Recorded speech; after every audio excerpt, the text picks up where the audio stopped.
So bonjour everybody, bonjour ndidwe magadaduk, nigan webedam nadijna kas namago shindo dem ni menwenda momayayin, bonjour mishomasak na komasak, mijana gijik, nimiji nibekwe. It's nice to be here.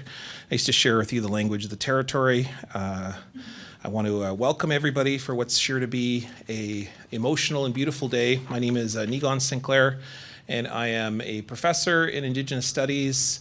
I also do a few other things in the community, but most markedly a big supporter of the National Centre for Truth and Reconciliation, which we're all here today to talk about and to honor and to recognize the work that will be both done up to this point and heading into the future. But we want to, of course, acknowledge that we are on the traditional territories of the Anishinaabe, the Cree, the Inishinaabe, the Dakota, Lakota, Dakota peoples, and of course our Dene Inuit relations. And we are on the homeland of the Red River Métis Nation. We want to acknowledge all the different things that have brought us to this place, Nimenwenda Momayayin, all the things that have brought us together for today, and we recognize this through a gift, through the offering of the gift of the time to each other, Ni Begajinan Oma, so that we place that in this place, that we mark it through a witnessing, and most importantly, that we commit to each other in a spirit of reconciliation moving forward. I'd like to welcome a number of special guests that we have today. We have a whole set of people that have come from all different directions to be with us for today. And so if we could hold our recognition of them, their applause till the end, but they will kind of wave as we go. The first I'd like to recognize is one of my elders and mentors, Elder Harry Bone, Elders Philip and Florence Painter, who will be holding ceremonies for us today. Survivors Eugene Arcand, Dr. Lavinia Brown, Mata Eva Lardjok Palmer. How did I do? Did I do okay? Sarah? Okay. I practiced. Lori McDonald, Brian Normand, Dr. Cynthia Wesley Eskimo, who's chair of the NCTR's Governing Circle. Members of the NCTR Governing Circle, which includes new member Angie Bruce, who has just been chosen as the University of Manitoba's new Vice President Indigenous, right over there. We want to recognize all the different members of the NCTR Survivors Circle and all the survivors that are joining us here today. So we take a special honoring of all of you that are giving the gift of your time to be here for today. Of course, Dennis Whitebird, who's representing the Assembly of Manitoba Chiefs. Chief Nelson Janai, who's representing MKO, still there. Sky Bridges, who is just outside the circle over there, who's the president and chief and executive officer of the Winnipeg Foundation, and all the board members and staff from the Winnipeg Foundation joining us for today. So they're spread throughout the audience.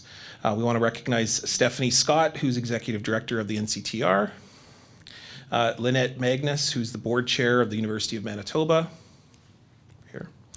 And we want to recognize, because I would be remiss if I wouldn't recognize my boss, Dr. Michael Benarosh, who is from the University of Manitoba, the president and vice chancellor. Where are you? Where's Michael over there? Oh, he's hidden way off in the corner over there. Don't take it personally. Okay. I also welcome all the guests joining us virtually to honor this special day and this important gift to the National Centre for Truth and Reconciliation. I bring wishes to all of you from my father, Mijana Gijik, Murray Sinclair, who sends his wishes and his thoughts to all of you for today. I let him know that this today event was happening, and he sends all of his love to all of you, and he wishes that he could be here to be with you, but his spirit is always a part of this center. His spirit is always a part of your work, and so he sends all of that thoughts to this place. He and the fellow members of the vast Truth and Reconciliation Commission dedicated themselves to this work and to help bring our country forward on a path of reconciliation. Today's announcement will be a step in that direction as we are making towards the fulfillment of the TRC's vision. The TRC was a 6-year process that the country went on that came from the 2006 settlement agreement and was from 2009 to 2015, gripped this country's consciousness, conversations, and spaces to talk about the issue and the legacy of residential schools, but most importantly, also how to go forward. It was the survivors who created the National Center, the Truth and Reconciliation Commission, and then the National Center. It was the survivors who had the vision to dedicate a gift to all of us. And we always have to remember that it was the survivors who had the vision by being offered the settlement from the churches and from the government. And it was their gift that created the TRC process. And that it is the survivors who we owe a great debt of gratitude to, and the reason that we are here today. One of those gifts that the survivors have gifted to us is Call to Action 77 and 78, which is the creation of the National Center for Truth and Reconciliation. That is why we are here today, which is the epicenter, the culmination of the work of the TRC, which holds the records that was collected by the Truth and Reconciliation Commission and continues to pursue governments and churches to collect those records to make sure that the fullest story of residential schools and what we can do about the legacies that come from those places can be done. Today is a very important day for survivors. Beside me here is the Bentwood Box, who was commissioned in 2009.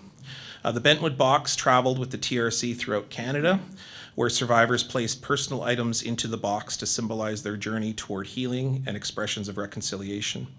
Today, the Bentwood Box is a source of strength and a lasting tribute to survivors.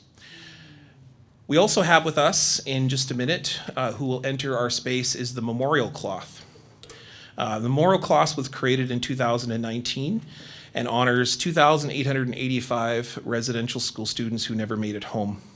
The list of names continues to grow as names are added to the National Student Memorial Register.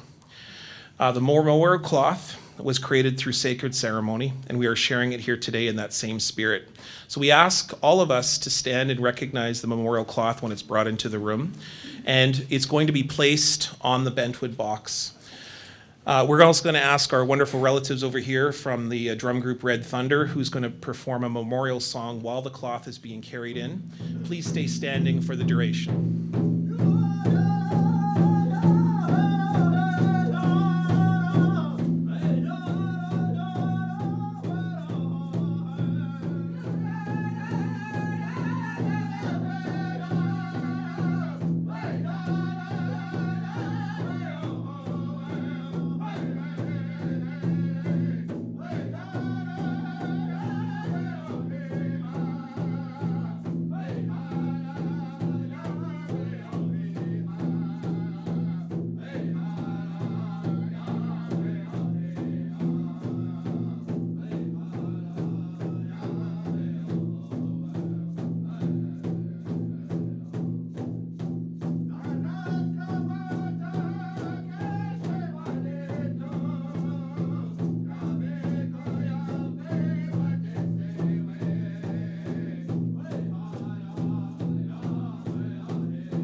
much to Red Thunder for that. Please be seated. The Bentwood box, if you see the Bentwood box and you get a chance to spend time with our relative, you'll notice that there are several faces that are on that box. And the reason and the teaching behind that is that the Bentwood box is a witness. It's a relative that witnesses the work that we do. And much like today, as you can see in a circle here, it is about witnessing the time that we spend together and the commitments that we make to each other. And so offering this memorial cloth is a crucial and important part of our ceremonies, particularly when it comes to recognizing those children that were lost, but for also the survivors that are here, that what it says on that memorial cloth is that together we will ensure that no child is forgotten. And we will make sure that those children who were sent to those places and will never be forgotten by our communities and by our families, because we have not forgotten them. And so we have, while we may not speak their names, all today by the memorial cloth bringing their names into this room, it's much like during the Truth and Reconciliation process, in which we recognize their presence by having those chairs at every single event, that we would honor their arrival and honor their recognition. And so we recognize their spirits, and they can hear us. They know that we are speaking about them for today. So by inviting all of those beings from the four directions, we're going to offer a ceremony for today. And that ceremony is going to be offered by our elder Harry Bone, who will be speaking to the significance of what we're about to witness. And so when we begin things in a good way, as Anishinaabe, as different communities that come into this area, one of the most important things is we recognize the power of Nibe and Ishkade, and so that power of the water and the pipe. And so we're going to ask and offer a sema to Elders Philip and Florence Painter, who are also our Medewan relatives, who will be leading that ceremony. Harry will come up, and Elder Bone will come and talk a little bit about that ceremony. And following that, we will welcome survivors Dr. Lavinia Brown and Mata Ava Larjuk Palmer to light the kuliak. For those of us joining on live stream, and all of you who are on live stream right now, Bindigin, welcome to you. Unfortunately, because we want to respect the sacredness of the ceremony in this place and what's being spoken, there'll be no video feed during that time, but you will be able to hear the prayers that are being spoken by our elders. And so when the ceremony ends, we will then reignite the live stream, I don't know if that's the right word, turn it back on, so the video feed. So we ask you just to stick with us. It will take the time that's necessary, but it is a beautiful gift that you will witness following that and alongside it. So we ask Elder Bone to come up and join us.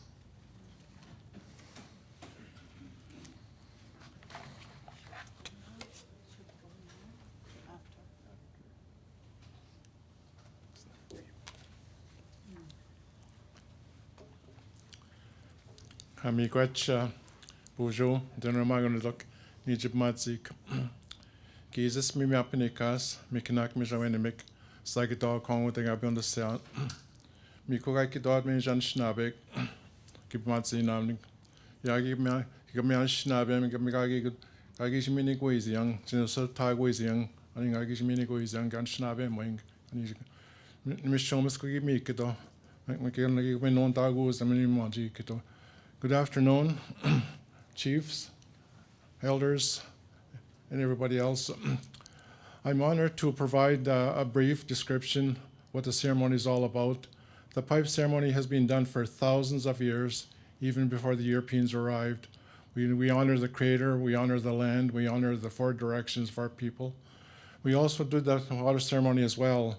But for us, I think, during the time of the fur trade, the pipe ceremony was very, very strong as an evidence of, the relationship about commerce and trade. But as well at the treaty time, during the treaty time, there was pipe ceremonies that were done to honor the witness, the Creator for what we are. So I think for all of us, in the words of Anishinaabe people, it's called that's what it is, the directions of the pipe, in summary, it just simply says, we honor the Creator, we acknowledge the Creator to be present with us here today. We also honor the land, the air that we breathe, the water that we drink in all creation. We honor that. And we honor all of you because in the eyes of the Creator, we're all equal, all of you in this room and all of us all over the place. In the four directions, the East represents our languages, the South represents our teachings, the West represents where we come from, our history, and the North represents our journey home. So that's the story of the pipe ceremony. It's done in different directions, different parts of it, but I think those are the principles of the treaty-making process. It's our nationhood. That's who we are. We have to remember, we as Indigenous people, we were never conquered, we never surrendered, and we were never defeated. So I think, every time we do a ceremony, that's our exercise, our sovereignty, our nationhood. Indeed, that's our constitution, as you're going to witness here today. So with that, Kachimi for that brief comment. Miigach.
no come.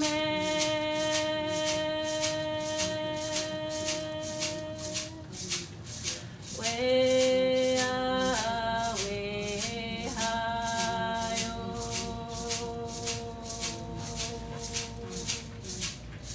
Way away, hi-yo. Traditional ways that we've gone back to our ways of our peoples and the ceremonies that we witness itself. There is a beautiful ceremony of the great emergence of who we are as a people, our recognition of who we've always been as a people. Our faith and belief is really grounded in who we are as a people. And it is through that grounding that we're able to come together and to be able to share openly what we do when we speak to the Creator. So I thank you for being part of the ceremony. And in the prayer, it's an acknowledgement of gratitude. It's an acknowledgement of the 4 directions, similar to the pipe, but we also give thanks to those grandmother spirits in our creation story that stood up for us as a people and stood up and said they would look after that water on the well. Yeah, and there's different forms of water. But the last one that spoke of the grandmothers spoke about that human life that would be created and talked about the responsibility of being able to create and be able to have little ones like we have present today. So the responsibility we have as with our children, that have our connections to all of that family life really goes deeper than what is on the surface. We have a total commitment to our children, a total commitment to their life. So I wanted to share that because I think it's important that we know, that you know, that when we do the ceremony, we acknowledge first and foremost, of course, the Creator. And we introduce ourselves by our spirit names, and if we know our stand, we also do that. And also acknowledge where we are from. And the plans that we represent, and also the knowledge that we have gained and sought from our people that carried and never gave up on us as a people, that we someday would come back and look for that life, for that true meaning of life, to share with our families and to share with our communities. So to the east, we always pray for the little ones, the unborn, the youth, the children, that they are mentors and coached in a good way. And we also lift that water into the south to remember our woman, remember the work of the woman, and also the teenage daughters that we have, the young women, young mothers, and the little girls, the infant babies that are girls. So that doorway ensures that we pray for everyone, and not just us as a First Nations people, but the whole world. We also acknowledge the Western doorway, where that life exists when we're done in this physical realm. To protect that doorway, and the men are also the people that we will pray for and ask for their strength to continue to survive our ways and to continue to be the male figures in our lives, the young boys that they grew up to be strong, the little ones. We have a little guy that's been in our ceremony since practically shortly after his birth. And I keep telling he's a little scabbish in training. So we need helpers, as you can see. The male component is always with the height. That will be a water component is our job as the females. And we go to the northern doorway where many of us do the survivors circle are at. We're at that doorway where we can pray for our wellness, pray for our minds to remain strong, and for us to continue to be as helpful as we can be until we're done with our life. Continuous shepherd. And we also acknowledge Mother Earth for all that she continues to provide.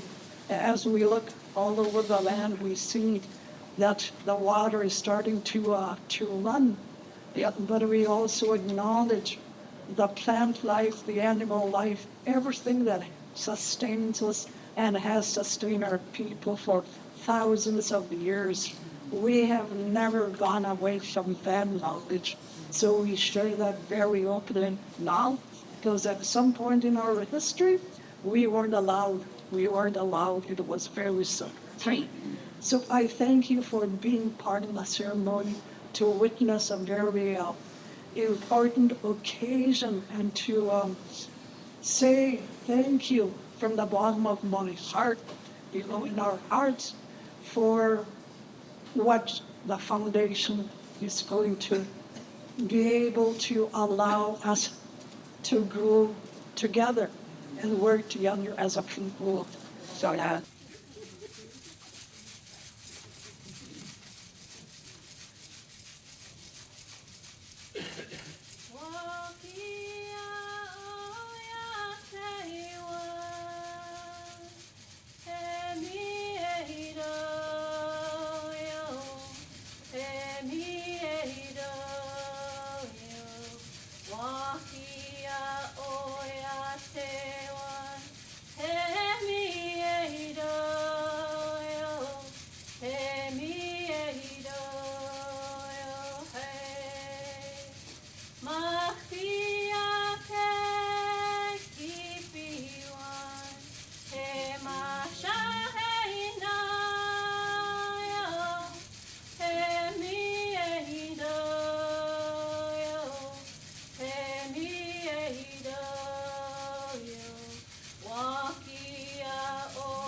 Wakia oya te wan.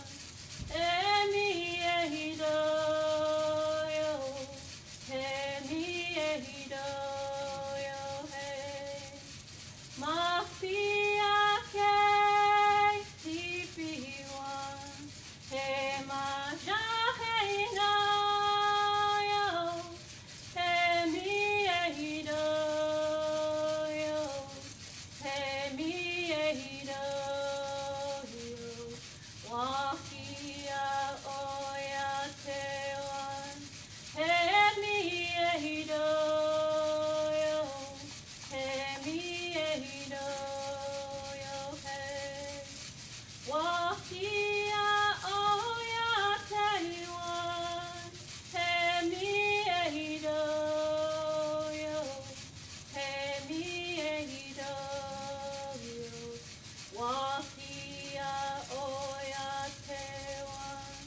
He mi e hido yo. He mi e hido yo he. Mafia ke tipi wan. He maja he na yo. He mi e hido yo. He mi e hido yo. Wakia oya te wan. He mi e hido yo. He mi e hido yo he. Good afternoon, everyone. Welcome to our ceremony. My name is Martha Ivanov-Jukpona. I'm from northern Baffin Island. My sister friend, Lavinia Brown, Dr. Lavinia Brown, we call her Nukandak in Inuktitut. She will light the kundak for us for this ceremony. In all of the ceremonies I've gone to in this part of the country, they always use fire to begin the ceremony. So here in our homeland, they always begin with a fire as well when they build igloo before the family move in. The mother or the aunt or the grandma will light the kundak to warm their home, new home. So this is like a new beginning for many of us who have been part of the NCTR for this part of the life of the work that we are doing. The fire is used for light, of course, for cooking, for heat, for drying clothing. So it has many purposes in our home. And also when they put it down, when they bring it to a low heat, the mother or the grandmother will bring the fire down to a point where it could stay on all night while they're asleep. And in the morning, it's the mother's responsibility again to bring it up. I have a funny story. When I was a little girl, I saw my mother do this every morning. And what she did was she would get rid of the old soot from the fire. I tried to do that. I almost burned down our house. So that was a lesson for me. Our parents, as indigenous families, they teach us about living, about life. And usually it's about when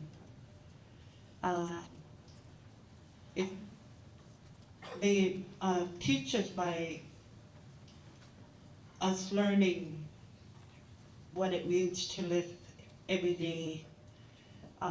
There was sometimes they would talk to us about it, but majority of the time was taught by doing. I don't know if that makes sense to people, but it was, and the stories they told was a very disciplinary type of teachings. They were not punishment. I think the punishment was if we didn't, if we went against the teaching, that would be part of our punishment. That it was not verbal, like don't do that. It wasn't like that. It was you learn your lesson by testing the waters per se. Yeah. So with there goes my sisters. If you want to take a picture, that's part of our ceremony. Those beautiful sisters are assisting one another, lighting the sacred fire for all of us, so that when we began this new venture that we've been given, it will have a great beginning and a solid beginning, because there's many nations here, all from families of human race. Long ago, when I was a little girl, they used to call everyone, no matter where you came from, Inuit, because Inuit means people, the people. There is no discrimination with that word. It's the way the government has put us in that category. It sounds like discriminatory. It's only for the people who live in the Arctic. Really, in our language, Inuit means the people. Yeah. So that's your lesson for today. Part of teaching. We all learn from one another, and you are all my relations. Thank you so much for being here and for being part of our ceremony. Thank you, my beautiful sisters, for assisting us in lighting the khulek and bringing the fire to this ceremony. Hi, hi. Well, we welcome our relatives back to their seats over here. We are so lucky to be able to hear and have these ceremonies before us. The beautiful voice that you heard there singing just before we let the Kaliga, I was trying my best there, is Erica Daniels. And so please say a big miigwech to Erica Daniels for that beautiful song, and it was so beautiful. And joining as assisting in the water ceremony was Grace, and I didn't recognize you at the beginning, so Grace. And of course, the beautiful, wisest one in the room is Journey. Where is Journey? Journey was here just a minute ago. And Journey's gift for getting changed. There's nothing that should be better. So. We have a number of things that we need to do in just a minute here, but just as we reorganize, I think we're going to reorganize a little bit in order to get prepared for the next stage of what our ceremony or our gift-giving day is. We just want to recognize that we would not be here without the resilience, strength, brilliance, and vision of our elders. And the greatest gift that we have, and I personally have benefited, is from the struggle, the choices that were made in the past have brought us to this place, and this gift of these ceremonies to be able to be raised as a person who is raised in the lodge, as a person who is raised where I was exposed to language, where I was exposed to understanding the 4 questions of who I am and why I'm here and where am I going and who can help me. Those critical 4 questions come from the absolute brilliance of our elders, the savvy abilities of our elders, that during that time, that dark time of those schools, that they were able to keep these things and hold that bundle close. So I got choked up there. I just wanted to say what a great gift it is to be able to do this work and to be able to witness and be a shkabewas for this work and to see this. So we're going to get reorganized. But just so that you know how strong some of these elders are, some of you may not know this, but Florence received the game ball at the Winnipeg Blue Bombers Orange Shirt Day game. And just to prove how strong our elders are, she came off the field and said, "Hey, I thought I was playing quarterback." So just to prove to you how strong and visionary elders are. So we're going to get reorganized with our chairs here. Sorry? Just stay in place in the audience. Hey, that was not written in my speaking notes, okay? So stay in place in the audience. What we're going to do is we're just going to open up the kind of circle here, the chairs in the circle. So just give us 1 minute, and those of you who are on virtual, we're going to welcome you back. We have people from many different directions, and we want to just recognize them so that they don't get forgotten, and particularly all the incredible work that they've done to this place. And I would be remiss if I didn't just recognize very quickly Phyllis Webstat. Phyllis, where'd you go? Kind of disappeared. There she is over there. So please, everyone, just give a big round of applause to the work that Phyllis Webstat does for Orange Shirt Day and for... I had an opportunity to do an interview with Phyllis for the National Center in one of their archival YouTube videos. And, if you see the work that Phyllis does, it's really incredible. So I just wanted to recognize Phyllis, and I know that you're sitting representing survivors in the circle. Recognizing and, honoring all of the different people is crucial. And most importantly, we want to start with some of our leadership. We want to start with a representative from the Assembly of Manitoba Chiefs, but someone who is known to everyone in the community and has spent an entire lifetime dedicated not just to our communities, but also to the work of residential school survivors, and continues to do that work today.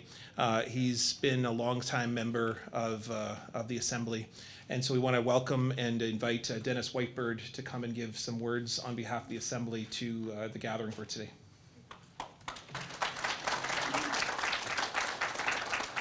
Thank you, Nigan. Bonjour, Dina Maganaduk. Now come and go in this Nikas. Makwando dem. The Tibenerji being don't say. I have a speech that was prepared for me to deliver. And it was pages and pages.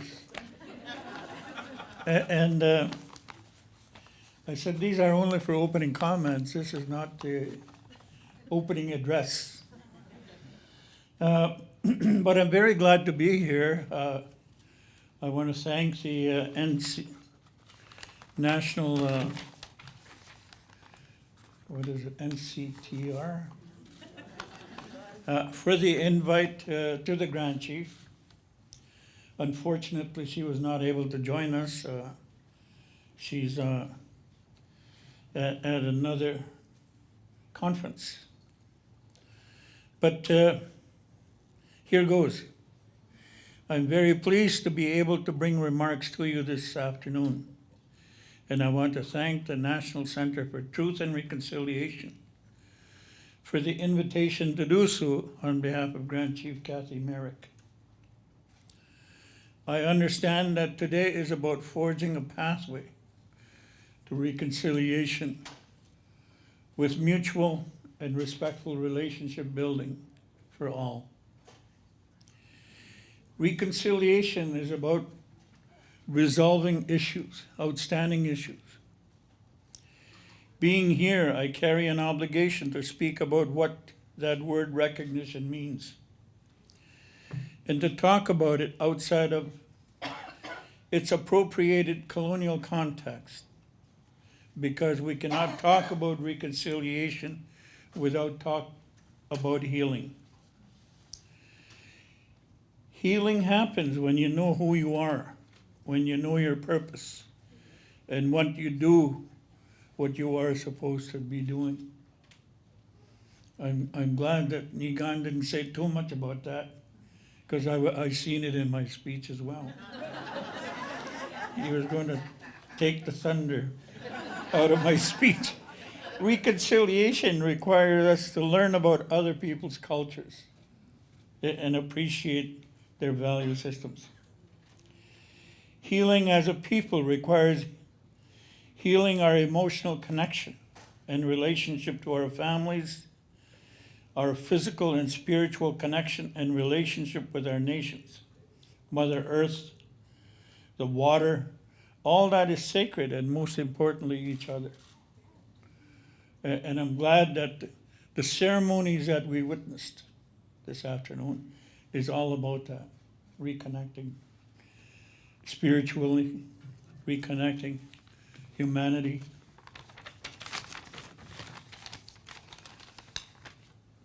No matter what trauma we have experienced, it is up to each of us to seek healing when the time is right, and to keep doing that work however long it takes. It is our responsibility to do the work required of us so that we can fulfill the legacy of our ancestors and to create a clear path forward for our little ones.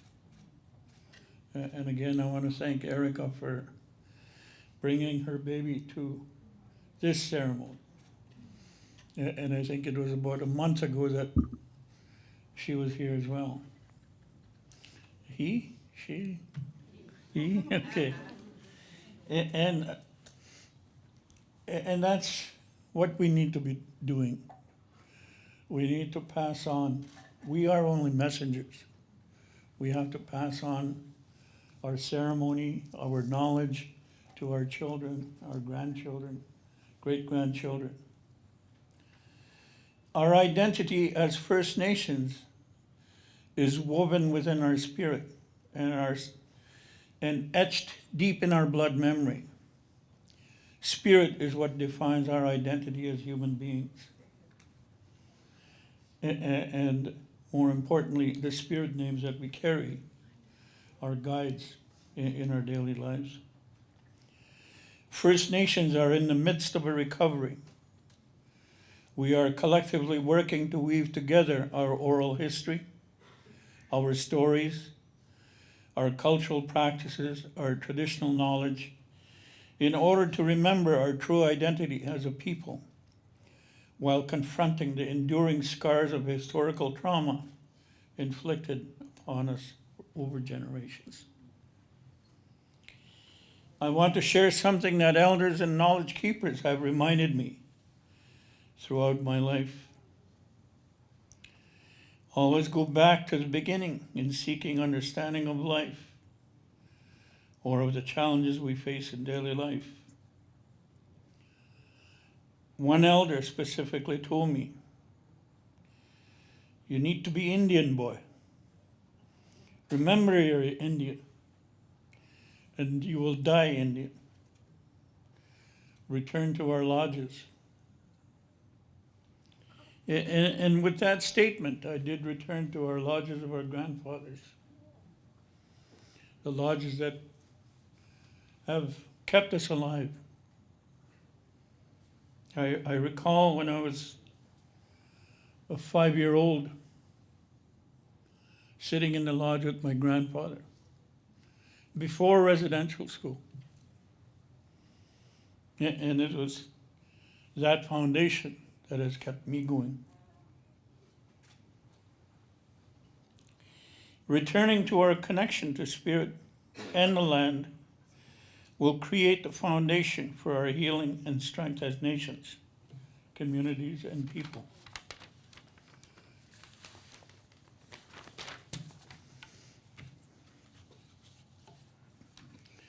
As you can probably tell, I am a survivor of residential school. I spent 12 years in that institution. But more importantly, I have survived as a human being, as an Anishinaabe, for my whole life, in terms of the colonization. once our spirit is awakened, once we understand what gives us purpose and meaning in life, once we begin to live our values, our spiritual and natural laws and teachings, once we begin to carry out our duties and responsibilities, that is when we will become well again. We must lead our personal effort and journey to go inside the center of our being to find our spirit, to reconnect with our heart. Only with the heart can we truly speak. And only with the heart can we find who we are created to be. And I want to share the Creator's message as shared by our elders. I will prepare a sacred bundle and place the bundle full of resources in your heart. That is the safest, most loving place you will ever know. And these are teachings that our elders have passed on to us, have shared with us. And I've been traveling with these elders over here. And it's the greatest learning time for me to be able to sit with them, to hear them, and for them to share. And if there's a message that I would like to leave, you have to get rid of the doctrine of discovery that is still used as a legal and moral compass, justification for colonial dispossession of our sovereignty as Indian nations. Miigwech, thank you very much for listening to me. And I know that, and if I did a bad job, don't tell Kathy Merrick. Miigwech.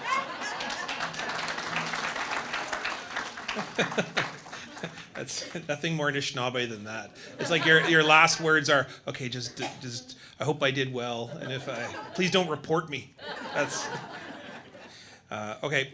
We're from Manitoba, Giwetnock, Ogimakonic. Chief Nelson Janai. Where are you? There you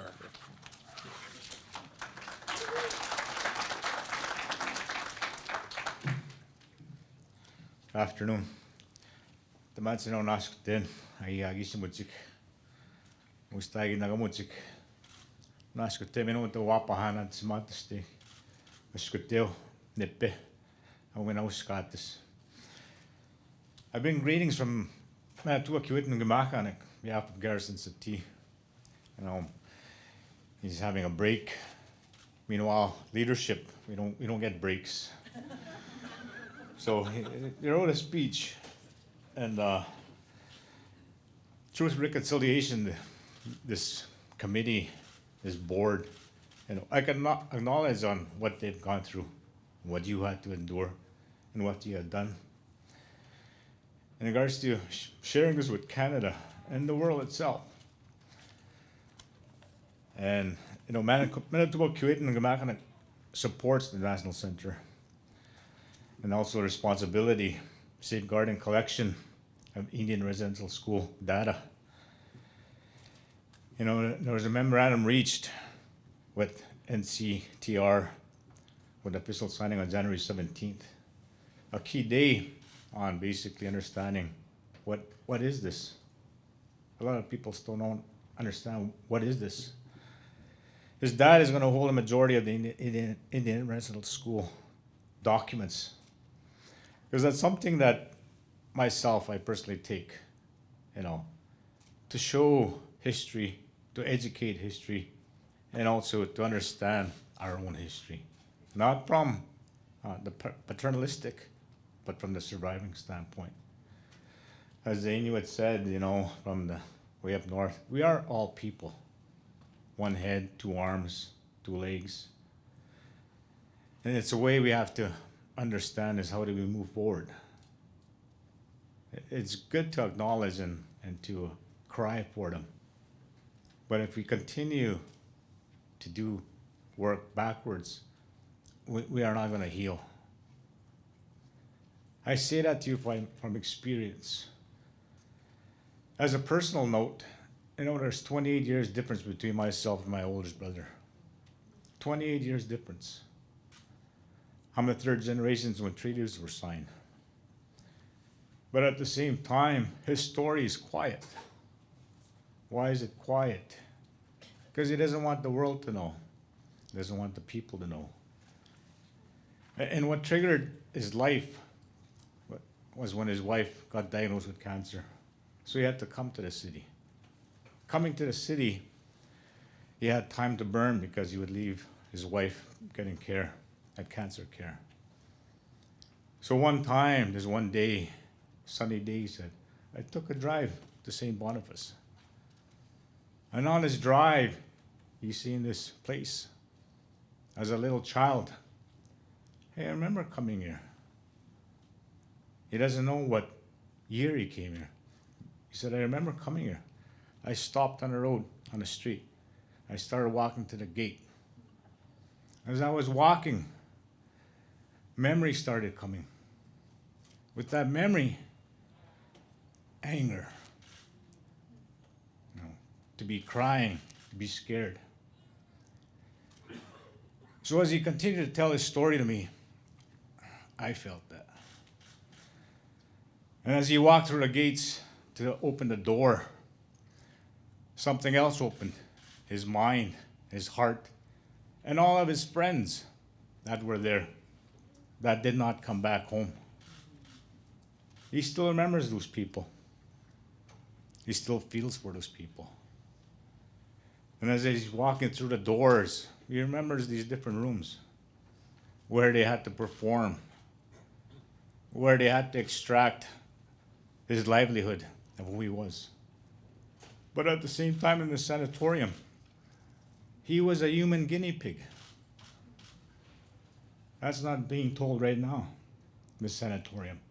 Residential school is something else. This is over and above that. So as he remembering what is happening, telling me that he is healing himself. But he brought it on to me. So I felt that pain. Anger pain, sad pain, you could call it whatever you want. And this is what I had to do for myself, is to go our old ways and pray to Creator to forgive. Not to forget, but to honor. And also the honor is to respect life itself. And that's what it has to do, is you got to respect of the things that happen to us. In order to respect, we're going to move forward. So we have to cut that residential school time and era.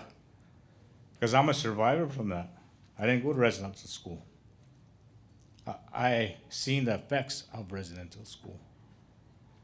Being a third generation, I have to stop that there. That's how we heal. Just because our ancestors gone through that doesn't mean we didn't live it too. So on behalf, as a personal note, on behalf of Garrison City, MKO hopes for more positive moments like this continue with this committee. Hope is today one of these positive moments in their legacy, could be in every class across Canada. And when I'm saying every class, I'm meaning in books. I see pictures of how government used RCMP. I also seen the government use churches in this capacity. And as Grand Chief Whiteberg mentioned, doctrine and discovery, that has to change. When will it change? So that's what we have to challenge ourselves with. We have to be able to move forward, look ahead, and keep on going ahead. And that's resilient. Those are not his comments, those are mine. I know I had to tea a little bit, and I know I got MKO staff gonna tell on me. He said he didn't say what he was supposed to say. But on behalf of Garrison City MKO, you know, I acknowledge you in a good way. And being in leadership for 25 years, you know, I learned to grow. I have children, grandchildren, they're all growing up. You know, that's who I look up to when I go home. And in our language, in the Hayuk, you know, Cree, it's the woman who's the boss. You know, people tend to forget that. But Doctrine Discovery, they changed that right around. You have to let the woman be the boss again. So that's good now.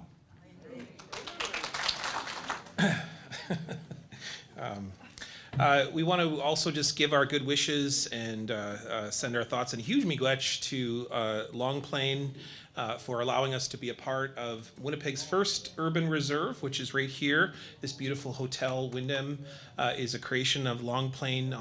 We're located in the Long Plain Madison Reserve, and all the incredible work that the Southern Chiefs organization has done to spur economic production here in the city. So we just want to recognize our relatives over in the Southern Chiefs organization. And I think this is very perfect. It's a perfect, we keep saying, oh, well, we've got to recognize and reinstill women as the boss. Well, here is the boss. You know, we've come to the moment of the event today where we're the reason that we're all here. We want to invite the biggest boss of them all, Executive Director of the National Center for Truth and Reconciliation. I'm just joking. I'm just joking. But remember that, Michael, okay? Remember who the boss is. But a relative of mine, someone who I watched work tirelessly during the Truth and Reconciliation Commission, put up with my mother and my parents, right? And all the different ways and the stresses, and supported and all the really great things that my father did, and you know, even got him eggs, and that he's, you know, he made sure he ate because he gets very ornery.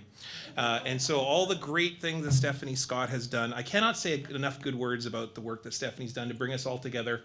Big miigwech, let's all welcome Stephanie Scott to the stage.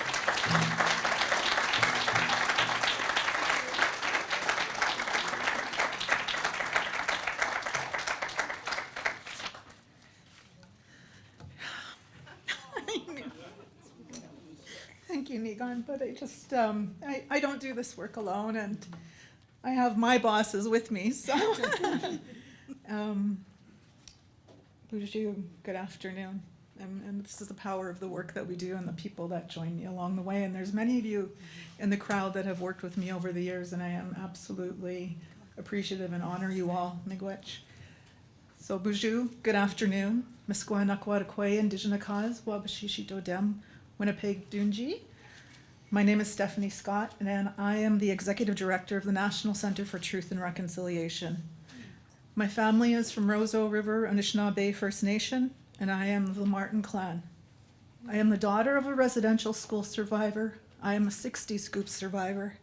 I'm a mother and a grandmother.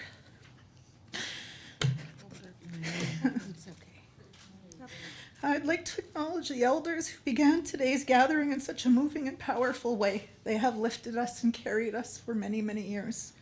Elder Bone for the opening prayer, Elders Florence and Philip Painter for the pipe and water ceremony, and survivors Lavinia Brown, Mata, and Navalik for the lighting of the kulik. It's important in First Nations, Inuit, and Métis culture that we begin always in a good way. I also want to express my deepest appreciation to Drew Mitus, the sacred fire keeper outside that's also taking care of us spiritually. The Red Thunder Singers, whose drumming honored the memorial cloth this morning. Oh my gosh, I'm so sorry. And Erica, who is here with us today for the songs. It always does my heart good to hear you, and miigwech for bringing Journey with you. It is a great honor to have the opportunity to welcome you here today. This is an exciting day for the NCTR, and my spirit is filled with hope as I look around the room and see many leaders, friends, and supporters in the audience. I want to begin by saying miigwech and acknowledging first why we're here, all the survivors that stand with me and those of you that are in the audience and their families. There would not have been a Truth and Reconciliation Commission or a National Center for Truth and Reconciliation without the courage and persistence of the First Nations, Métis, and Inuit survivors across this land. They were the ones that insisted the truth of residential school system must be known and never forgotten. And that's why the center exists, to serve survivors and to protect their truths and honor their voices for all time. This announcement is for you, and it is my privilege to introduce Sky Bridges, President and Chief Executive Officer of the Winnipeg Foundation, at the podium to share some exciting news. And also a big thank you to all the NCTR staff. And on behalf of the NCTR, we say miigwech, merci, merci. Please join me in welcoming Sky. Thank you. Chimagwech. Chief Dennis Whitebird, you shared how many pages you have and only have one.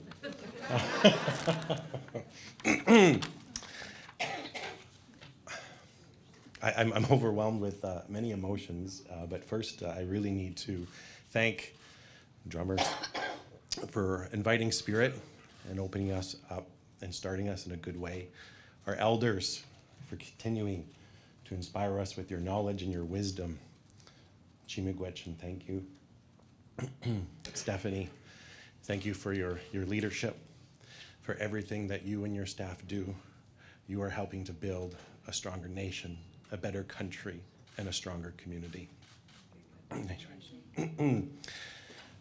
My name is Sky Bridges, President and CEO of the Winnipeg Foundation, and my message and my greetings here today, I speak on behalf, and what a truly honor it is to speak on behalf of an incredible organization.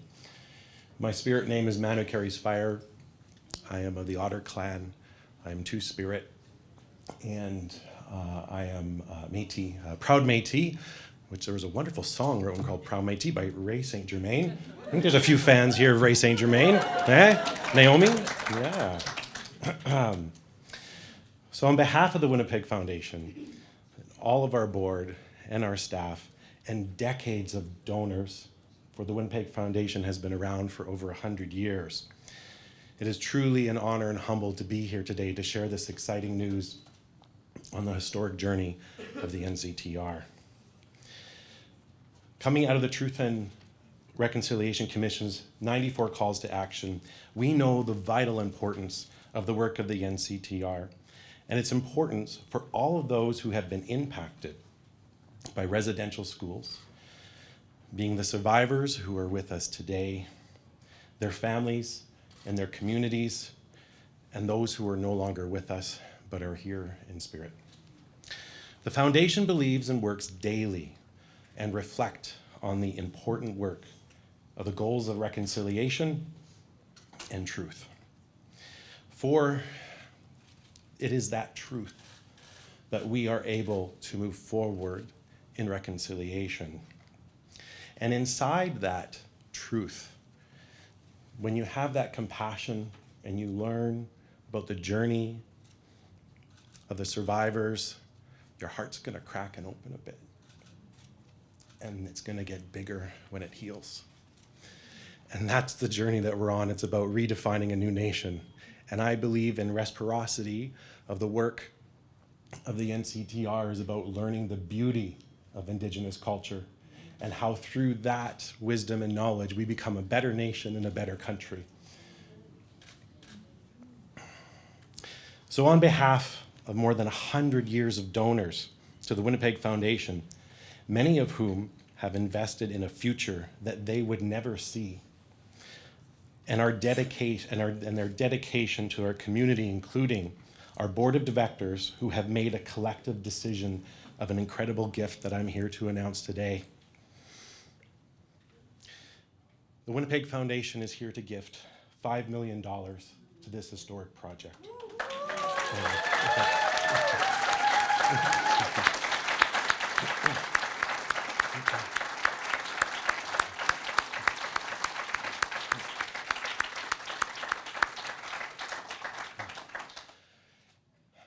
With the hope and dream that the stories of our relatives will be heard and preserved for future generations to learn from. It is important to note that this gift comes from love, represented by the eagle. Part of the definition of philanthropy is to love someone you don't know. And it's incredible to think that this donation, the $5 million, is a gift from thousands of hearts from the past to help make a better future. Our goal through this gift to this center and to inspire healing and reconciliation, we hope that other donors will also make a commitment to the future home of the National Center for Truth and Reconciliation here in the heart of Turtle Island, Winnipeg. Together with these efforts, we can help to ensure a better future for all. And to the survivors today, I want you to know that you are loved. This gift represents love. And together, we will move forward in a new way. Miigwech, thank you so much. Bonjour, Anin. My name is Cynthia Wesley Eskimo. I'm a proud member of the Chippewas of Georgian Island First Nation of Ontario, and I actually also am the Otter clan, so we're related. All right. And I'm honored to serve as the chair for the National Center, the Governing Circle. On behalf of the Governing Circle, I'd like to thank Sky Bridges for his thoughtful words, and more importantly, we extend our gratitude to Sky and the Winnipeg Foundation for their lead gift of $5 million. Since the close of the Truth and Reconciliation Commission, the National Centre, charged with the comprehensive archive for the collection of records of residential schools in Canada, houses millions of records. This includes statements from former students and their families, school admission records, policy documents, cemetery records, and religious records from the church archives. The National Centre remains committed to its role in holding these truths and acknowledges the important role of our education efforts and with those institutions in sharing the truth with all Canadians.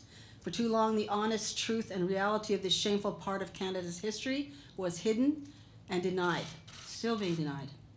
Efforts to acknowledge this history, such as Canada's official apology and the Truth and Reconciliation Commission, only happened because of the tireless work of survivors themselves. This work is vital, not only to survivors in Indigenous communities, but to all in Canada, everyone. And it has never been more clear that the Centre deserves a permanent home. My sincere wish is that others follow in the Winnipeg Foundation's footsteps in providing the financial support for the National Centre to move its important work forward in a dedicated and permanent international learning centre where survivors, their families, and people from across Canada and around the world can come to hear the truth about residential schools. May this lead gift serve as a springboard for others to become involved in this goal and to help fulfill the National Centre's vision to better serve survivors, their families, and support the work being done by communities to find the children who never made it home. It's now my great pleasure to welcome back Stephanie Scott over here and Elder Painter to the podium, and the survivors who are speaking with us today to help present Sky and the Winnipeg Foundation with a special gift. This gift is being created by artist and master carver Luke Marsden as a symbol of our gratitude for their partnership, generosity, and support in the mission and vision of the National Centre for Truth and Reconciliation. And I'd like to invite Elder Painter to speak about the significance of this eagle feather, this gift. I have 3 sentences. I hope I don't mess up.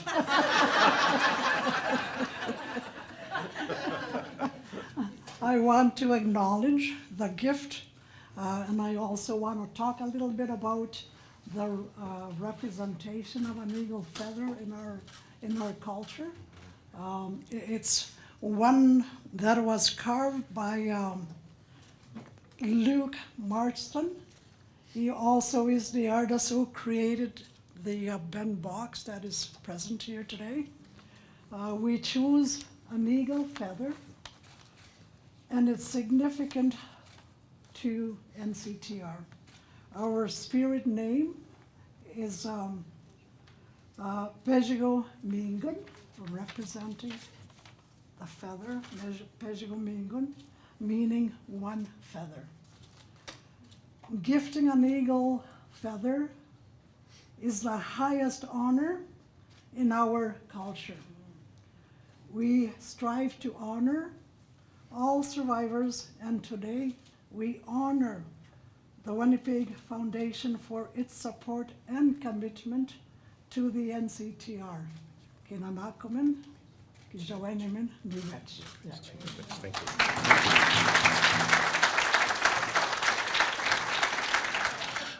Huge miigwech to everybody for that, and what a beautiful item to look at, and a great connection. And when gifting happens, it's as important for the witnesses to recognize this moment, because you may be asked to talk about what you saw.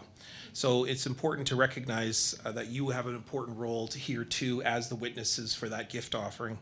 When the NCTR was established, survivors had a vision to create a place where gift giving could happen, and moments of reconciliation could be seen throughout the country, and most markedly right here in Treaty 1 territory. The first footsteps of Confederation, also a place that continues to lead to bring us all together as a community.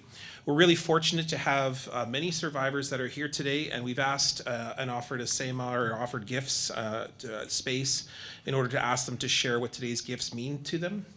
And so the first thing we'd like to ask up is Dr. Lavinia Brown to come up and share a few thoughts on what you've witnessed for today. Thank you, Jessica. I think my work is done for me. The first, I guess MC, young Sinclair there, he spelled out really nice. I'm sitting down there, I'm saying, oh good, I don't have to say much, he said it all. Very nice. And of course, I worked with your father in the earlier times when there was TCR we traveled together. Okay, now we go ila kuruka taava. Hoyan na me ikit kawap sa kulumen. Jessica hoyan na me ta ko ino katika. Tai ko ro nuna bumil tau na pata tamami. Ilaksivaka tawang na kolok domen tamunga. Tawang ta ekalunun. Nuna tsiabud nuna vik tai ko rukta ino katewun. Thank you for the offering. I was going to do a speech, but I think I'll do stories now. This one I want to mention while everybody's here and while I have the opportunity. I have this nice, it's called silapang, but it's also known as atigi, but atigi is more or less for the guys, but we call them all atigi now. This type I'm wearing. My cousin made this especially for me last year. Her name is Luz Kharuja. I asked her to make it this way. I designed it, and I wanted it orange to commemorate Phyllis Wadstad. I heard her tell the story about the orange T-shirt, and it really touched my heart. And it's still there. So with this, I'm so proud, and I'm even thinking that Phyllis is with me all the time. So that's why I had this developed in orange. And I like to wear it at a special occasion. And I like to acknowledge my husband and his niece, Jessica. My husband, why? Because this year is our 60th anniversary. Hi, Ron. He's back home. Another thing I wanted to honor is my daughter, or granddaughter, and her daughters, who are twins. They're all females, start from me. One of the twins is going to have a baby, and gender was revealed by those technologies. She's having a daughter. So we have 5 generations. I don't feel old to have 5 generations. Yeah, next month, all women, all girls. And then today I'm called Dr. Lavinia Brown because in June 11th, 2022, the president of University of Manitoba, David, remember we talked about this? The Inuit, we don't have ranking or we don't have last name. So he didn't mind me calling him David that time. So because of him, I wear that and I honor that rank, doctor. And I'm very honored and so humbled to be there. At your watch, you guys did that, you and your board. So thank you so much. Very honoring, yes. And thank the drummers. That was so nice. I have no voice. I couldn't even yell at my kids. I had no voice going to resident to school. I was embarrassed a lot. Look at Lavinia. She can't even sing. She can't even speak. How could I speak when they took my language away and I couldn't speak English? And when I yell at my kids, I had no voice. I think they love me. I just want to say the pipe ceremony was very nice. I acknowledge that, and the water ceremony, very nice. I enjoy those. It relaxes me. I want to say today, Tungaswichi means welcome in our language. The other person I often think about is Dr. Catherine Cook. I don't see her because she has retired. So if you see her, tell her I miss her. My name, of course, Inuktitut is Nokadla, means spider web, but I don't have a web. So I don't expect you to pronounce that. And I'm a resident to school survivor, and my hometown is Rankin Inlet, Nunavut, just south of Winnipeg, about 2 hours and 10 minutes by air. I'm a member of the NCTR, Government Circle, and I'm so proud to be here with you today, representing my people, the Inuit back home. The Inuit. The NCTR is a place where we as survivors are recognized and honored. Their hard work will result in a permanent home. The treasure chest there, when it was developed and it had a home at University of Manitoba, I was there when they did that. And of course I had to be there to light the kodlak up there on the stage, and people up there and close everything. I'm lighting my kodlak, and I had a bottle of birch, for saving. My husband empty saving bottle. My oil was in there, and everybody kept looking at it, so I had to tell them it's modified today. It's not seal oil.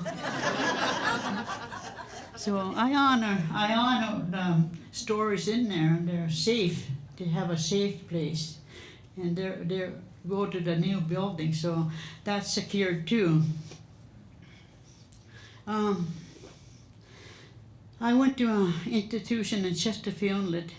That was one of the very first schools in Eastern Arctic around 1950s. Beside that, there was a federal day school built after residential school. It was a dark chapter, filled with sadness from all of us children who were forced to be there away from our families. And we weren't allowed to speak our language. My mother taught me how to speak Inuktitut. That was taken away. It's important that all of you and the future generation to know what happened to us, and that you hear us and acknowledge how this affected the Inuit.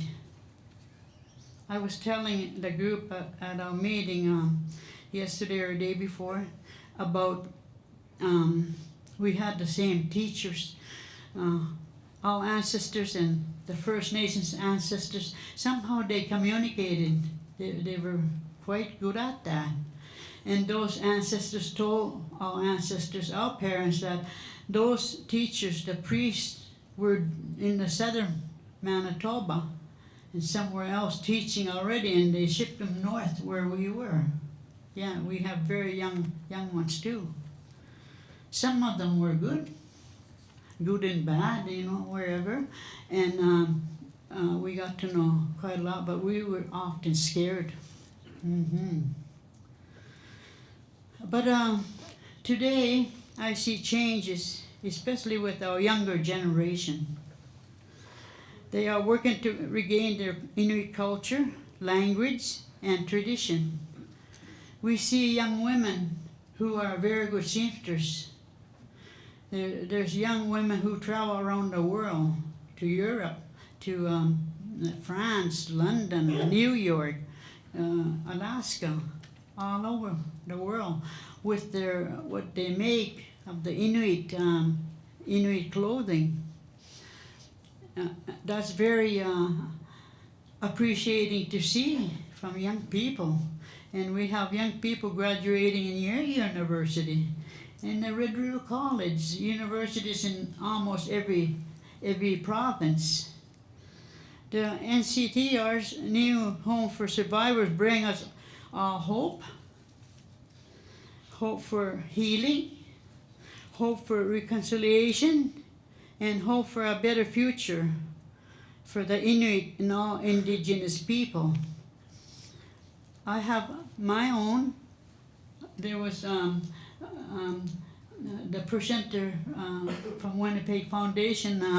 He was busy shaking hands with the other survivors, and he turned away from me, so I started turning away too. And my name was called by my guide. I have somebody who guides me all the time. He's my mentor. Eugene said, Lavinia, go back and hug him. So that's why you saw me coming back to hug him. He didn't mind. Because, usually we're shy if we first meet. We don't do that.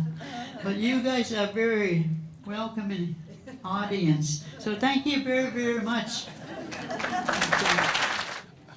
Also on the Survivors Committee of the NCTR, coming to speak and recognize the gift that's been offered for today, Brian Normand. Good afternoon, Buzu on in. My name is Brian Joseph Norman. My spiritual name is Manto Janta Washte Wichashte Hota. It's a huge name. It's a Dakota name, which means grizzly bear, heart of a good man. So I have the biggest heart in the bear family. I'm from the Red River Settlement. I'm Métis. I'm a Michif. I'm a survivor of the residential school. Age 5 years old, I went to school. I was broken spirit there. My identity was taken away, my language, my culture, and each time I come to gatherings and that, I share my story, but I start to remember more and more all the time of my story. And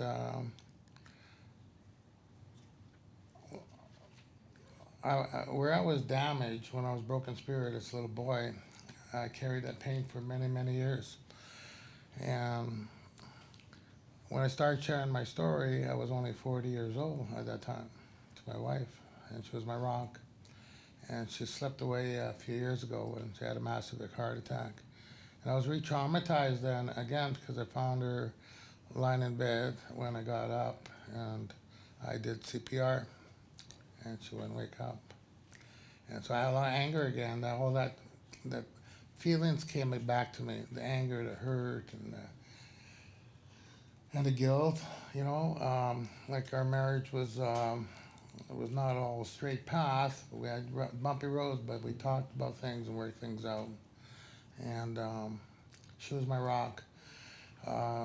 Today I'm thankful for my daughters for being there for me to support me, my grandchildren as well. And as a spiritual caregiver and elder working in Headley Institution, where I am presently at now, a lot of our survivors are still there, and a lot of intergenerational survivor residential school are there now, and they're really starving to find out about more about what really happened out there, and want to hear stories, more stories. We have a lot of work to do in institutions. We have a lot of work to do in schools. We have a lot of work to do in hospitals, and I say that again with a lot of anger and hurt because I have a broken neck. 5 years ago I had a slip and fall, and I woke up with a concussion at the hospital, and the doctor told me, he says, my wife says, what's the matter with him? And he says, hey, you can go home. You people are all alike. Well, my daughter pulled the doctor aside, said, don't you ever talk to my dad as an Indigenous person like that or to any other Indigenous person like that. For 3 months, I literally had to do the army crawl walk. I couldn't walk, and my wife was doing all the work for me. And I felt sorry for her, so it's, I have to go back to the hospital. This is where the doctor said, I'm sorry. Well, not for what he said. So I'm sorry I didn't look into your CT scan. You have a broken neck. You'll never walk again. So over a year, I worked hard on myself. I was in a wheelchair, a walker. I have a cane there. I try to stay away from it, but I'm scared of ice right now. And but I worked really hard to where I am today. I have also some notes here, and I get carried away sometimes. Like when I talk about education, it's so important to share an understanding of how those institutions shape the future of all Indigenous people here in Canada. It's also essential that we teach the youth, both Indigenous and non-Indigenous, of what survivors endured at residential schools.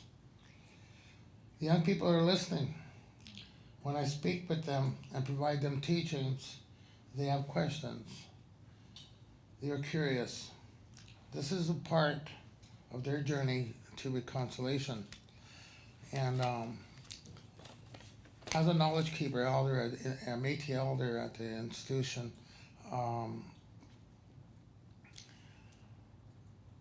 the men and also the staff, they need more education there as well, and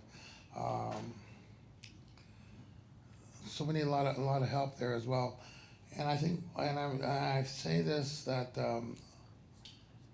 the NCTR's new building is so important that they can have access later when they come out, or their families that are there aware, or that they can come out to this new building from NCTR and learn about more of the survivor stories, learn about who they are, where they come from, and where they can go.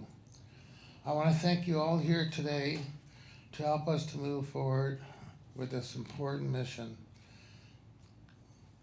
I want to say that to the Olympic Foundation, Miigwech, for your leadership, sir. I want to thank for the elders here. I worked with Elder Philip Payne at Stony Mountain Institution. We did sweat ceremonies on different evenings, and also to the NTRC staff and the drum group and our elders here, and our wonderful singer here. And I thank for the teachings, and Stephanie Scott, I'm really thankful for your leadership, and it means a lot to me. I always say that when I come to a room like this, if I feel really safe in talking, and that's a good thing, and that's where we should all be, in a place where it's safe to speak the truth. And I want to say that when you go home, tell your loved one you love them. They don't hear that often, you know. Today we're here, tomorrow we're gone. You never know. And I always tell the man and the woman that I work with, well, let them know you love them. That's all. They need to hear a simple thing, a big word, but it takes a lot of courage to say it for a lot of people. Because love, we never had love for a long, long time. So they need to hear that. And go home and tell your loved ones, I love you. I said, something happened there. So I say, Timigwich, merci. Oh, also, I'm really honored to wear this Métis sash here. This is for our missing children, for the Cystic Scoops. It's a new sash that came out. I'm on the advisory committee for the Cystic Scoop and the Day in Residential School. So each one of these colors represents something. I don't know them all quite now, but we'll get them. But I thank you for listening to me, Gwitch. I'm just fixing these mics, and you'll know why in just a minute. Guess who's next? From the Survivors Committee, Eugene Orkan. Thank you, Nigan. Danse. I know it's been a long afternoon and your butts are getting very sore, so I'll try my best to shorten up this history lesson. Nigan, nista nas kumaga mamautapitsigit, o motaga peto taiwa. So I thank the Creator for bringing us here, and I say, I was in residential school from 1958 to 1969, so before most of you were born, a total of 11 years. And it was made clear to me there that the Creator was a male. Since then, I've learned my culture, and the Creator in our culture, I'm Cree from Treaty 6 territory, Muskeg Cree Nation. We don't know if the Creator is a male or a female. Myself, I think, and I believe that it was a female, because they're the givers of life. So that's my history lesson for now as it relates to 11 years of indoctrination. Shortly after the report was presented in Ottawa by the Truth and Reconciliation Commission, we were homeless. We didn't have a home. The center didn't have a home. This bentwood box didn't have a home. And I had the great honor, along with a fellow residential school survivor from Quebec by the name of Madeleine Basile. We happened to be the two youngest people on the survivor committee that traveled with the Truth and Reconciliation Commission. And for 6 years, we experienced, she doesn't speak any English, I don't speak any French. I remember I took a French test and I made 17%. So I didn't bother with that. The Cree you just heard, I've relearned in the last 20 years. And for 6 years, we communicated in James Bay Cree. We accepted every gift across the land. And between us, we could tell who was doing it in a phony way or a paternalistic way, and who was presenting the gifts for real. Because the gifts didn't only come, the gestures of reconciliation, as they were called, didn't only come from survivors. They came from the corporate community, they came from institutions like the RCMP. On 3 occasions, I was there when the RCMP presented their phony gestures. And that's about the truth. Everybody is trying to jump to reconciliation, but nobody wanted to talk about the truth.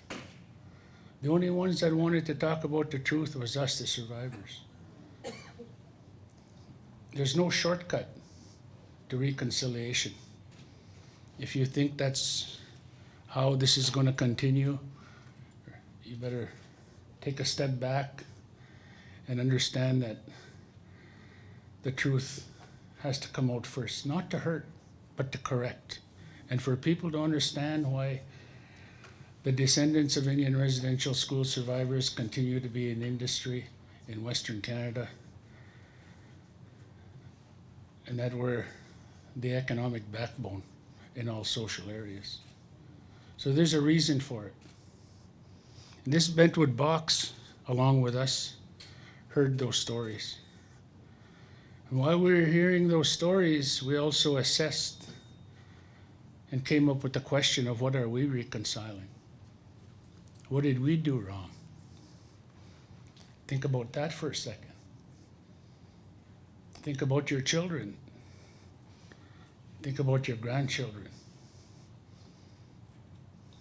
We didn't only hear, but we felt when we were being misled, but we also felt it when people were genuine.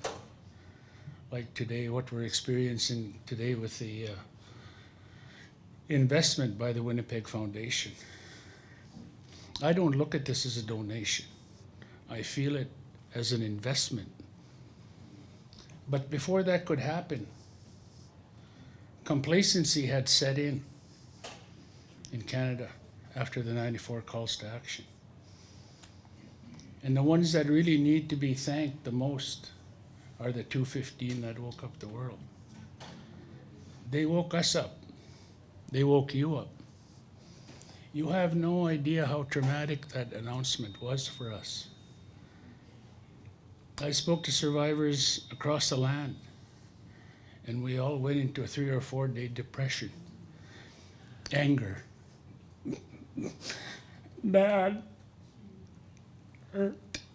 Wounded. We all went through that. But you know what? 4 days. 4 days we regained our composure. Approximately a month later, the 715 in Kaosis was announced. And our stories, after being called liars for most of our lives, they ratified what we had said. When we told them where they were, nobody believed us. But that after that 4 days and 715, we had regained our strength. We had regained our composure. And now we were ready for battle, like we are now.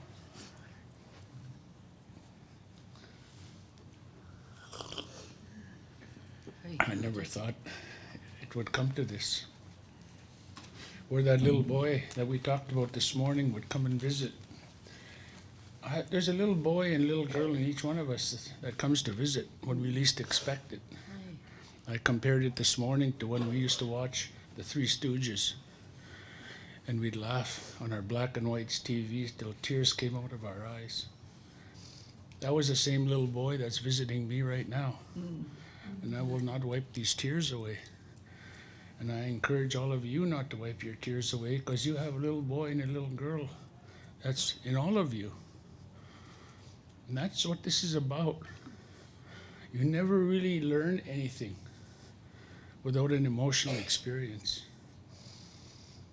And this investment today, as appreciative and as emotional it is, I'm sorry, Sky, but they're not going to remember the 5 million. They're going to remember all crying this afternoon. So enjoy your cry. We shared a cry together. Keeping in mind, all of us up here, we didn't learn how to cry till we were adults. We got punched, kicked, slapped, physically, psychologically, emotionally abused for most of our childhoods. And every time something happened, we were told, don't you cry. So we're just learning how to cry too. Make sure your children, when that little baby cries, let that baby howl. Let your children have their moment. Don't stop them from crying anymore. And if they're making too much noise, just tell them to cry quietly, like we used to do in our beds, with our covers over our head, hoping we're not going to be next to get picked up. And so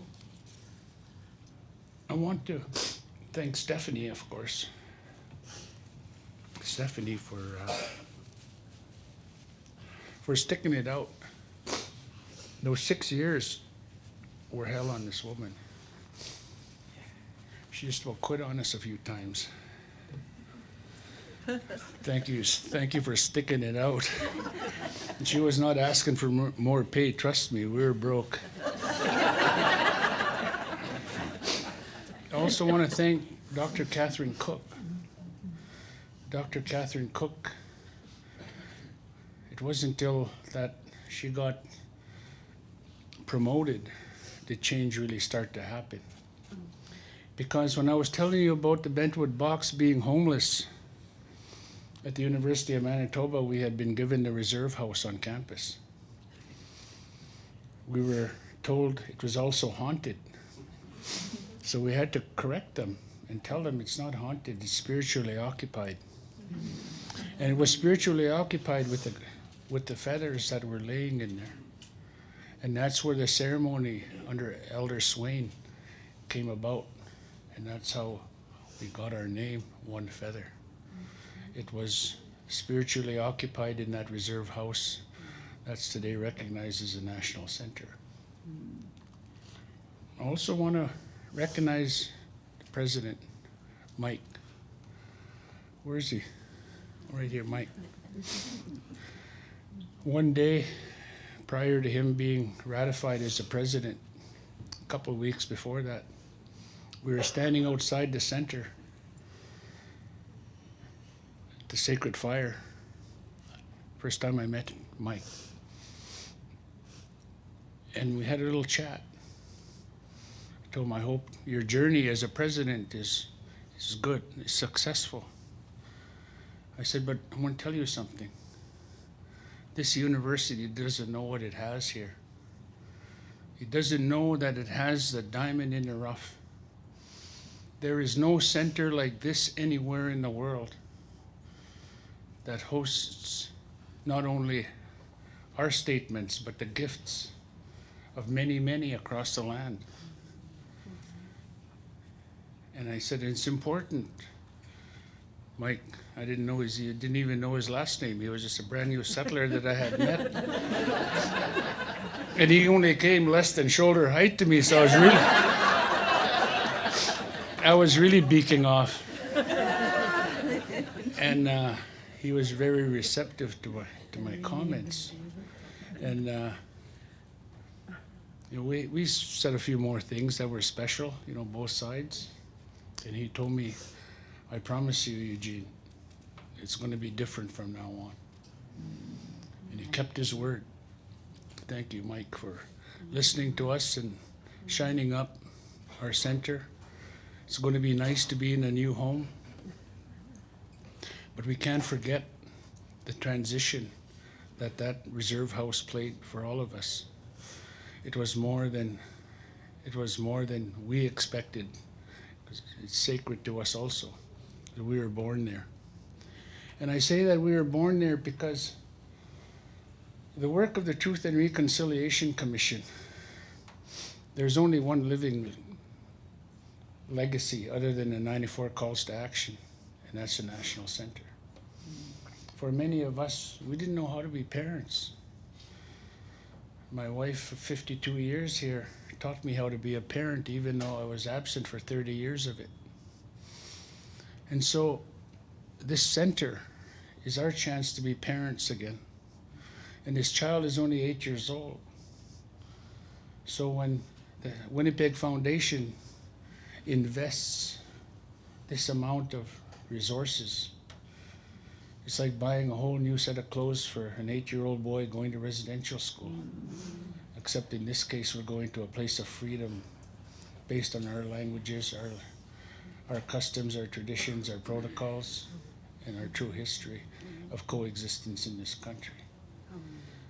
So I'm going to end it off with saying thank you to the 215 once again. The Bentwood Box, who carries our true stories. And for those survivors who are in the room, including those standing around me, there aren't very many of us left. only a few of us left, so while we're here, get to know us, because we want to get to know you.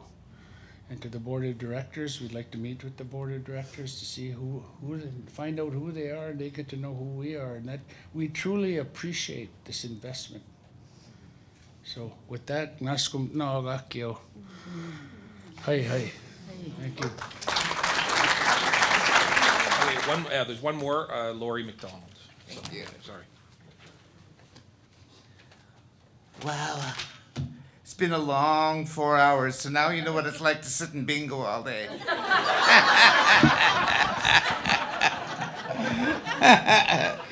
Nia and the Scotamin. Dance, I am so grateful. I thank the Creator for allowing me one more day to walk this earth. I acknowledge and I'm grateful that I thank the Long Plains Cree people for allowing me to be here today. I am grateful for this young mother to bring Oasis here today. I am grateful for the ceremonies, and I'm grateful for my brothers and my peers to be here with me. I say hi, hi. I am grateful that I can openly say I am a two-spirited person, and I'm proud of it.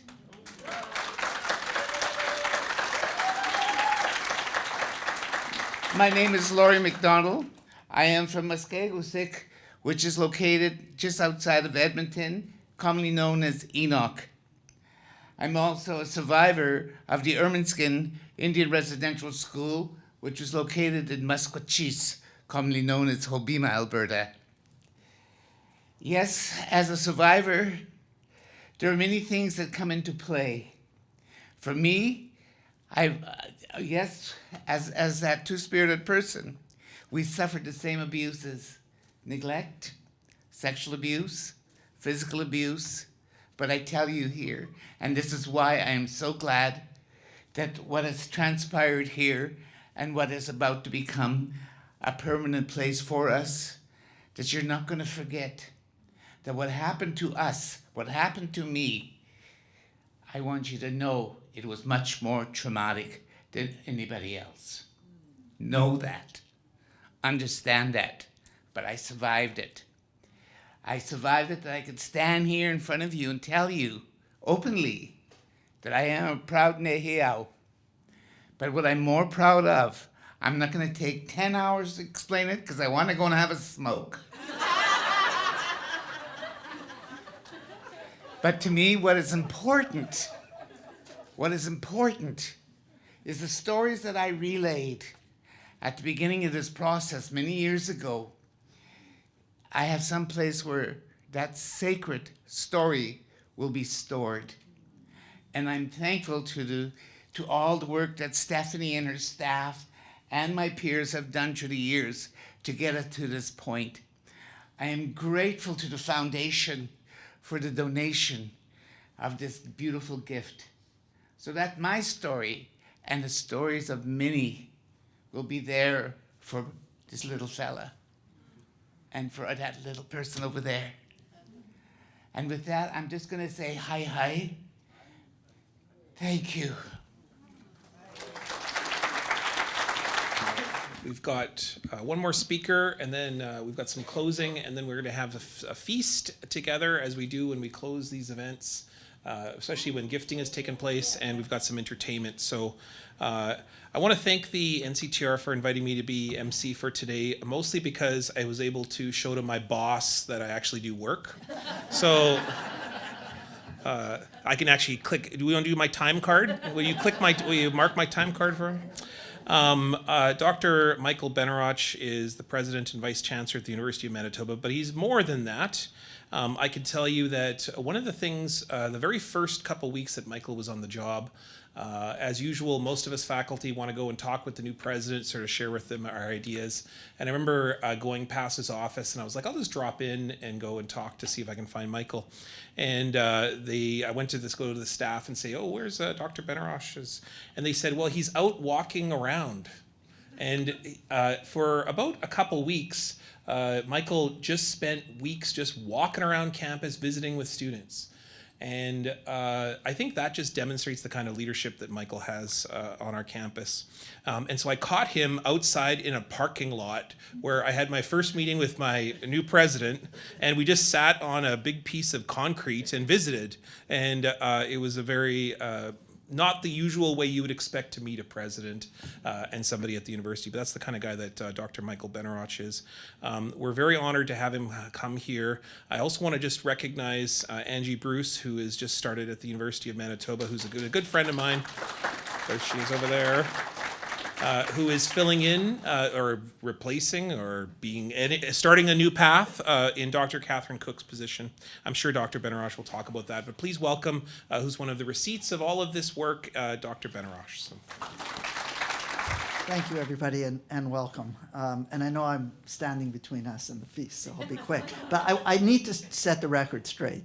If any of you know Nigan, being called his boss is a stretch. It's really an honor to be here today. Distinguished guests, teachers, elders, knowledge keepers, and most importantly, survivors. When the University of Manitoba submitted a proposal about a decade ago now to host the NCTR, it was a dream that we could support the work of the NCTR in benefiting the entire country. And we were chosen, even though the most appropriate building we could offer, and although Eugene said it was home, was not ideal for this mission. And we know it now as they've completely outgrown the building. So from very early on, we knew we needed to build a new and permanent home, one that honors survivors and supports the NCTR in delivering on their mandate and priorities.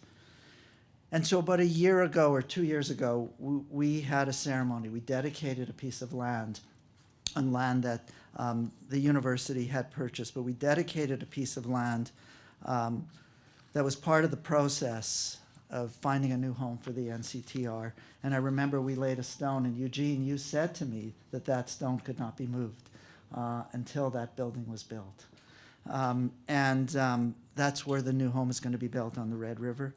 And I want to thank the Indigenous teachers and all who have enriched our community. You know, when I come here today and we start with ceremony, when you read the University Act, it says we're a secular university. But we have incorporated Indigenous ceremony into the things that we do, and it's enriched our entire university. And it's grounded us. And I want to give one example of this. As we start convocation, as we say goodbye to our students who are graduating, we start with an honor song. And that honor song grounds everybody who is there to remember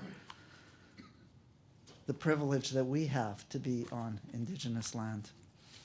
And so we've learned at U of M that we must give up power that was not ours in the first place, and we must move aside and follow our Indigenous communities and our Indigenous leaders. And so I want to acknowledge today that, you know, at the University of Manitoba, it's, the NCTR came, and we are a colonial organization, and we have our way of doing things. And so I think we had a few rocky times, but I think Stephanie Scott and Dr. Catherine Cook, they worked together to make sure that the relationship could work and the NCTR could prosper. And when that was happening, the University of Manitoba was prospering. And now we turn, Catherine has retired, and Angie Bruce has come and joined our university. And I know that this relationship will continue to grow. But the NCTR has been in a particular building, and it's now time to move from that building and to move to their permanent home. And when we think about this, you know, the federal government has provided funds. The University of Manitoba is providing the land and some support. And now, with a very generous gift of the Winnipeg Foundation, we're getting closer to that time. But notice that we've left a lot out. There's many governments in Canada who played a part in residential schools. And I believe they have a responsibility to support the building of a new home of the NCTR.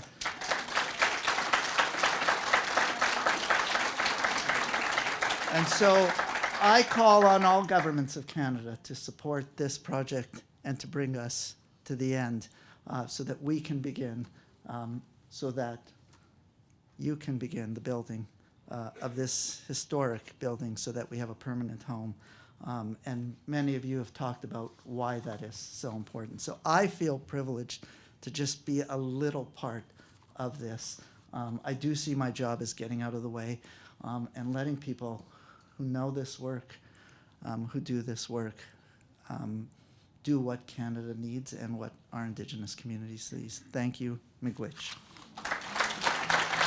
So we started today with a circle and with ceremony, and to bring that circle to a close, we're going to invite Elder Florence, who's going to come up to offer a closing prayer.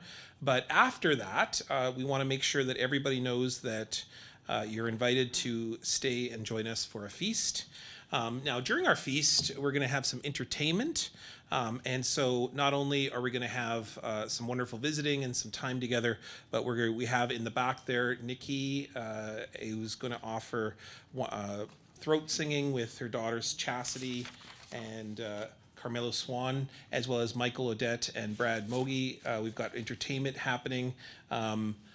They'll introduce themselves during that element of the entertainment, but please stick around, get some food for some visiting, and come and join with us for a celebration of this remarkable gift, this remarkable day that's happened for today. But we want to invite who has been there for us all day to open up the circle and now to bring it to a close, this portion of the event, Elder Florence Painter.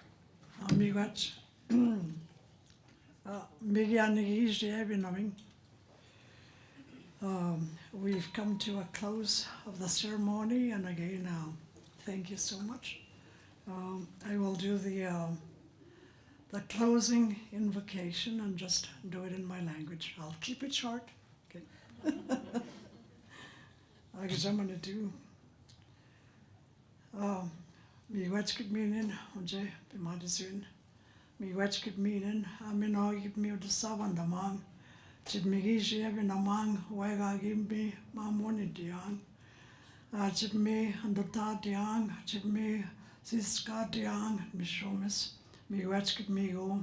Bimiga gwete inge chit mi unjana nanga chiang, mishomis. Anini go be mi she. Inen damang chit me tagokiang, mishomis. Miigwech migo. Age gan sonda nimang kapmini now. Miigwech mi kitwing. Kia being gag minana the magoing, ki spinoyo ma keep me tagoshing, mini happy de Chibakini dek chani majat mino chani yet. Ami wetch me, you know, Mishumas, ami wetch. Oh.